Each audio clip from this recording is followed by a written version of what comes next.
Okay, so I finally got this thing all put together, except for the wing fairings. I just glued them on with some 5-minute epoxy, and you can't put them in the wrong place because they only fit, only like these will fit up in there, and the ones that go to the fuselage will fit there.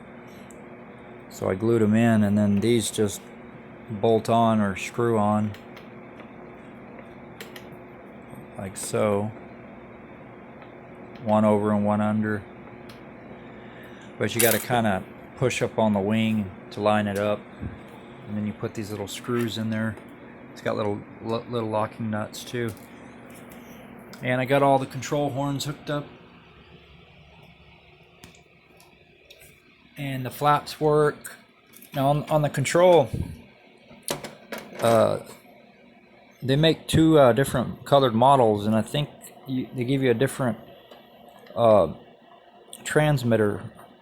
This is like the more generic one, but it's still a pretty good one. It's just, it looks more childish, but it has everything. It has the reverse and the trim. You can adjust the trim, and then the throttle, you can adjust the throttle. Okay, so these are the flaps.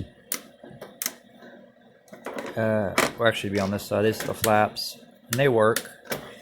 And it's got elevator, ailerons, rudder, and throttle, and then you got your flaps. So it's 6 channels: 1, 2, 3, 4, 5, plus the lights, so that's 6. Now the the rudder controls the nose wheel to the rudder on this one, so that's pretty cool. So it's fully functional. It does have the LED lights in here, the light on the wing, the beacon on the rudder, and then the light on this side. This side don't have a light on the wing, just on one end, which is pretty bright. So I'm going to let these dry, and then I'm going to install them tomorrow, these wing struts, and then maybe do a flight on it. That'll be it for this video.